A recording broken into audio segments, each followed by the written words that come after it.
శ్రీ గురుభ్యో నమః. మాఘపురాణం 7వ అధ్యాయం. మృగశృంగుడు యముణ్ణి గూర్చి తపస్సు చేయుట. ఆ ఘట్టాన్ని చూద్దాం.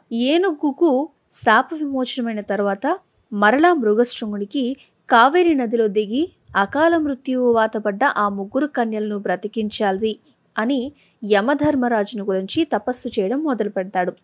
నిర్మలమైన మనస్సుతో తదేక దీక్షతో యముణ్ణి గురించి ధ్యానిస్తూ ఉంటే మృగశృంగుని కఠోర దీక్షకు యముడు సంతోషించి ప్రత్యక్షమై, మృగశృంగ, నీ కఠోర దీక్షకు పరోపకార పరాయణతకు నేనెంతగానో సంతోషించాను.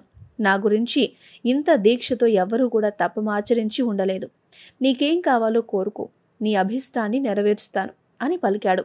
ఆ పలుకులు విని మృగశృంగుడు కళ్ళు తెరిచి చూడగా యముడు తన ఎదుట నిలబడి ఉన్నాడు.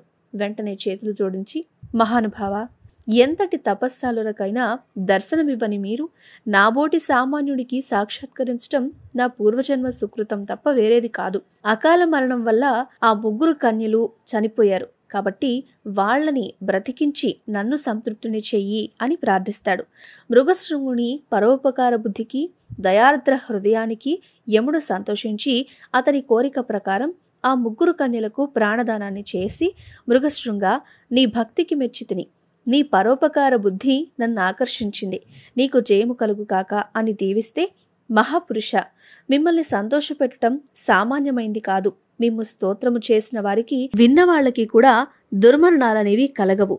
అలాంటి వారికి అన్ని విధముల శుభాలు కలిగే విధంగా అనుగ్రహించండి అని ప్రార్థించగా, ఇలానే నీ కోరిక సఫలమవుతుంది అని దీవించి యమధర్మరాజు అదృశ్యమవుతాడు. ఇంతటితో 7వ అధ్యాయం పూర్తయింది.